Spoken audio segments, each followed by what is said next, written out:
Bismillahirrahmanirrahim. Assalamualaikum warahmatullahi wabarakatuh. Kembali lagi dengan saya, Ajeng Rahmat. Selamat datang teman-teman semuanya. Kita udah masuk ke episode kedua ya, untuk belajar Python dasar untuk pemula. Nah, buat teman-teman yang belum nonton episode yang pertama, itu adalah proses cara install, cara download dan juga install Python ya. Dan sebaiknya tonton dulu episode yang pertama ya, karena di materi ini ataupun di pembelajaran video ini itu semuanya langsung praktek, jadi sebenarnya kalau ada yang kelewat harus ditonton dulu. Jadi yang belum nonton episode 1 silakan tonton dulu, yang udah nonton kita lanjut ya. Oke, teman-teman semuanya, untuk yang kedua ini, kalau di sebelumnya kan udah menginstal ya Python, nah sekarang yang perlu kita lakukan adalah menginstal kode editor. Nah, yang akan saya gunakan kode editornya adalah VS Code ya, Visual Studio Code ya. Teman-teman tinggal cari aja di Google VS Code atau Visual Studio Code.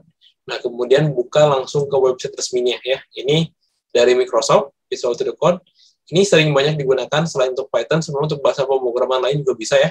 Dan ini sangat cocok, dan terlebih ini karena gratis ya, karena free, jadi enak banget untuk kita gunakan.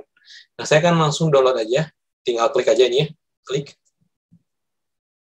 Oke, kita tunggu. Nah, kita tunggu sampai, nah di sini tuh untuk extensionnya juga semua udah disediakan ya, jadi untuk kebutuhan pemrograman nanti kayak supaya si codingnya bagus pas kita ngetik enak gitu ya, itu mereka juga sudah menyediakan extensionnya yang rata-rata memang gratis ya, kayak untuk Python mau gunakan extensionnya gitu ya, untuk kayak debugging ya dan segala macam itu juga bisa. Jadi nanti kita bisa sekalian install dengan extensinya gitu ya. Nah, ini udah saya coba buka dulu. Oke, kita tunggu sebentar. Nah, di sini pas awal install ini ada agreement ya, teman-teman, ada tentang lisensi dari VS Code ini. Kita agreement, kita accept aja ya, kita I accept the agreement, kemudian klik next. Nah, oke, nah ini teman-teman di mana letak program ataupun si Visual Studio Code ini akan diinstal ya. Oke, saya next aja. Nah, kemudian ini ada nanti di start menu folder, next.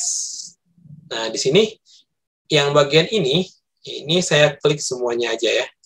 Jadi biar nanti, ini kan ada add open with code, jadi nanti kalau kita bikin Windows Explorer gitu, pengen di add open with code, langsung bisa. Jadi teman-teman saya harapkan sebaiknya diinstal semua, jadi centang semua gitu. Kalau ini juga desktop icon mau di, ini kan additional ya, kalau mau di, silakan gitu ya, kalau mau langsung di desktop silakan, kalau enggak juga nggak masalah ya. Kalau saya yang penting bagian ini aja nih, bagian bawah, semuanya harus dicentang. Oke, lanjut, next. Kita tinggal install. Oke, tunggu aja proses instalasinya. Buat teman-teman yang mungkin kenapa nggak pakai kalau ada yang nanya gitu ya, kenapa nggak pakai Sublime atau kenapa nggak pakai Notepad+, kita langsung aja pakai VS Code ya, karena kebanyakan khususnya orang-orang yang sudah di developer ataupun di industrinya juga banyak juga yang sudah menggunakan VS Code. Sebenarnya kalau mau langsung gitu ya pakai yang IDE itu kan bisa langsung gunakan PyCharm ya, tapi kita gunakan yang free aja. PyCharm juga ada versi free-nya sih, cuman kita gunakan VS Code aja ya. Ini lebih umum lah. Oke, kita langsung finish, dan dia akan langsung kebuka ya, karena tadi saya centang launch. Nah, teman-teman, kurang lebih ini tampilan dari Visual Studio Code ya. Saya close dulu aja. Sebentar. Ini karena sebelumnya saya udah pernah menginstal ya. Punya teman-teman pasti nggak akan ada kayak gini. Ini karena sebelumnya saya udah pernah install.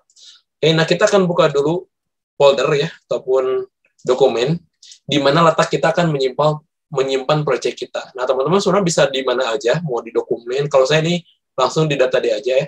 Saya di data D, saya bikin folder baru dengan nama belajar Python. Belajar Python untuk pemula gitu ya. Saya simpan di sini. Nah, di dalam sini saya bikin project ataupun bikin folder baru ya. Mungkin saya kasih nama latihan 1 misalkan gitu. Nah, kayak gitu ya. Nah, di sini untuk membuka ke VS Code ini caranya mudah banget teman-teman. Tinggal klik kanan, open with code. Nah, ini kenapa tadi kita harus centang. Ya, pas di awal kan harus dicentang pas install tuh. Nah, supaya ini gitu ya, supaya pas kita ini tinggal open with code aja gitu ya. Oke, ini yes. Oke, kemudian yang ini di-import saja. Ini bekas saya ngoding dulu ya. Saya ngoding PHP pun pakai VS Code ya. Nah, ini latihan 1. Nah, untuk di Python, kalau mau bikin file baru, teman-teman, ini tinggal klik tambah, kemudian misalkan kasih nama apa ya? Kasih nama tes, misalkan tes, dot, v ya. Jangan lupa kasih nama v. Test.v ya. Jangan lupa diakhiri dengan v. Kayak gitu. Nah, di Python juga ini sebenarnya udah ada terminalnya, teman-teman. Jadi kalau kita nggak usah buka lagi kayak CMD atau lain sebagainya, itu nggak usah. Karena di Python sendiri sudah ada terminalnya. Nah, ini dia Python extension ya. Dia kayak pakai, kalau mau pakai Jupyter Notebook juga bisa. Kita nggak akan pakai yang kayak gitu dulu ya. Jadi kita karena kan untuk pemula, buat teman-teman yang mau nyoba untuk pemula, jadi kita kayak gini aja dulu, yang simple-simple aja dulu ya. Jadi ini sudah bikin file test.py. Jadi kurang lebih kan kita kan udah install VS Code ya. Selanjutnya saya akan coba kasih tahu ke teman-teman untuk bagaimana cara membuat file dan juga cara menjalankannya. Nah, di ini udah ada terminal. Tuh, udah ada terminal ya. Tinggal klik terminal, new terminal gitu. Jadi kita nggak usah buka command prompt lagi. Semuanya bisa kita jalankan di sini gitu ya. Kayak contoh misalkan kita mau coba print ini aja dulu ya, print hello world. Kalau sebelumnya kan kita nginstal pakai idle. Nah, kalau ini kita bikin dalam bentuk file gitu ya. Karena nanti kan kalau bikin project kita nggak akan di idle terus ya, nggak akan di command prompt terus kan, tapi pasti di sini. Nah, cara menjalankannya teman-teman tinggal gini aja, Python. Oke, terus tuliskan nama filenya test.py. Nah, kayak gini. Ini kalau misalkan di teman-teman itu hanya menginstal satu Python aja. Karena kadang ada juga yang install Python 2-nya. Jadi kalau misalkan diklik Python version, itu yang muncul Python 2. Nah, berarti teman-teman kalau kayak gitu, tinggal klik aja gini ya, Python 3, kemudian masukin test.py. Nah, kayak gitu. Cuman kalau saya kan memang tidak ada, Python-nya cuma satu gitu, yang saya install di komputer ini cuma satu, cuman hanya Python 3 aja. Takutnya teman-teman sebelumnya pernah install ataupun sudah terinstall Python 2, kemudian nyoba pakai Python 3 gitu, kemudian install lagi Python 3.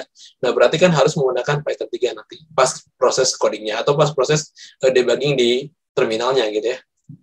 Saya coba lagi, Python test.py ya. Kalau sebelumnya install Python 2 mungkin, atau di teman-teman ada Python 2-nya, ya sebaiknya dihapus dulu aja ya, kayak gitu. Oke, selanjutnya misalkan saya coba untuk variabel gitu ya. Untuk bikin variabel di Python, sekali lagi saya jelaskan tidak perlu membuat sebuah deklarasi ya. Maksudnya tidak perlu ini tuh variabelnya int kah, float kah, string kah gitu, tidak perlu ya. Ini tinggal kasih ini gini aja, nama, misalkan nama gitu ya, kayak gitu.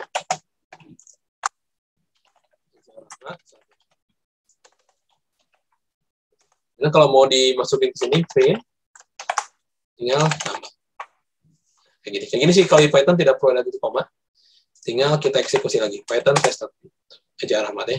Kemudian kalau mau aritmatika, ya kita coba lagi yang aritmatika yang sebelumnya, nilai misalkan sama dengan, nilai 1 ya, sama dengan misalkan 10, nggak perlu titik koma, sorry, saya kebiasaan di bahasa sih, nilai 2 sama dengan 9, kemudian hasil gitu ya, hasil sama dengan nilai 1 ditambah nilai 2, kemudian kita tinggal print hasilnya, print hasil, oke, coba. Ke terminal lagi, Python, tuh, hasilnya 19 ya. Oke, kayak gitu mungkin teman-teman untuk di sesi kedua ini. Jadi kita udah install Code Editor sekarang, juga sudah install, udah nyoba-nyoba ya, udah install Code Editor, VS Code, udah download, install, udah nyoba-nyoba, bikin satu file dan gimana cara menjalankan filenya. Oke, untuk di pertemuan selanjutnya, di episode ketiga, kita akan coba lebih bahas dalam tentang Python ini. Jadi teman-teman, kita akan bahas tentang bahasa pemrograman Python dari dasar banget untuk selanjutnya. Yang penting senjatanya udah kita siapin dulu ya, kayak Python-nya udah diinstal, kode editornya udah kita install. Oke, terima kasih teman-teman semuanya. Kalau misalkan ada pertanyaan, silahkan tanyakan di grup ya. Nanti akan saya bikin grup atau tanyakan aja di kolom komentar yang ada di YouTube. Oke, terima kasih. Assalamualaikum warahmatullahi wabarakatuh.